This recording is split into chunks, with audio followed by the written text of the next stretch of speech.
Hello guys, welcome back to our YouTube channel easy learning hacks. So आज का हमारा topic है story of Kabir. Let's begin. आप सोचेंगे कि स्टोरी ऑफ कबीर और कन्फ्रंटिंग मार्जिनलाइजेशन का क्या कनेक्शन है, ये टॉपिक्स आपस में कैसे रिलेट कर रहे हैं। देखें, जो सेंट कबीर थे वो एक लोअर कास्ट फैमिली को बिलोंग किया करते थे। वो एक वीवर का काम करते थे, तो सोसाइटी में इस सेक्शन को लोअर कास्ट माना जाता था। तो कबीर एक मार्जिनलाइज्ड कम्युनिटी में रहे हैं और वहाँ उन्होंने ऑब्वियसली डिस्क्रिमिनेशन वगैरह तो फेस करना ही पड़ा होगा, लेकिन उन्होंने क्या किया, इस चीज़ को अपोज किया। उन्होंने इस मार्जिनलाइजेशन को कन्फ्रंट किया। तो उन्होंने जब इसको कन्फ्रंट करना शुरू किया, कैसे शुरू किया, क्या किया उन्होंने, किस तरह से उन्होंने अपना योगदान दिया इस चीज़ में, वो हम देखेंगे। देखें, Kabir was 15th century poet and weaver who also belonged to the भक्ति ट्रेडिशन। कबीर 15th century के एक पोइट थे, बहुत ही मशहूर पोइट रह चुके हैं वो, जो कि वीविंग का काम किया करते थे और भक्ति ट्रेडिशन को फॉलो करते थे। भक्ति ट्रेडिशन का मेन जो फेथ या बिलीफ क्या था, वो था being free of ritual and priestess. यानी आपको भगवान को प्लीज करने के लिए या आपको भगवान से कनेक्ट करने के लिए आपको कोई भी रिचुअल फॉलो करने की ज़रूरत नहीं है। जैसे आपको बलि नहीं चढ़ानी होगी, आपको कुछ और चीज़ें नहीं करनी पड़ेंगी, आप खुद ही भगवान से कनेक्ट कर सकते हैं और आपको किसी प्रीस्ट की ज़रूरत नहीं है इन सब चीज़ों में। यानी कि भगवान और आपके बीच में थर्ड पर्सन की ज़रूरत नहीं है। ठीक, ये इस भक्ति ट्रेडिशन का बिलीफ था। ठीक, Kabir attack those who attempted to define individuals on the basis of their religion and caste identities. देखिए, कबीर ने अपनी पोइट्री के थ्रू उनको अटैक किया जो इंडिविजुअल्स को उनके कास्ट या रिलीजन से आइडेंटिफाई किया करते थे।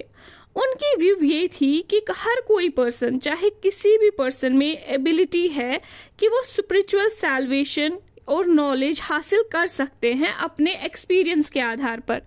उनको तीसरे पर्सन की ज़रूरत भी नहीं है। ठीक है, वो अपने एक्सपीरियंस के आधार पर सब कुछ कर सकते हैं, चाहे वो किसी भी कास्ट को बिलोंग करता हो या चाहे वो किसी भी रिलीजन को बिलोंग करता हो। His poetry brings out the powerful idea of the equality of all human beings and their labor। और कबीर ने अपनी पोइट्री में सबसे ज़्यादा एम्फसाइज किया है इक्वालिटी पे, कि दुनिया में हर बंदा इक्वल है, चाहे वो कोई भी काम करता हो, वो सारे इक्वल ही हैं। ठीक है, बंदा कोई भी काम करे, लेकिन ह्यूमन बींग्स जो है वो सब इक्वल ही है, इनमें कोई डिफरेंस नहीं है। He writes about valuing the work of the ordinary potter, the weaver and the women carrying the water pot.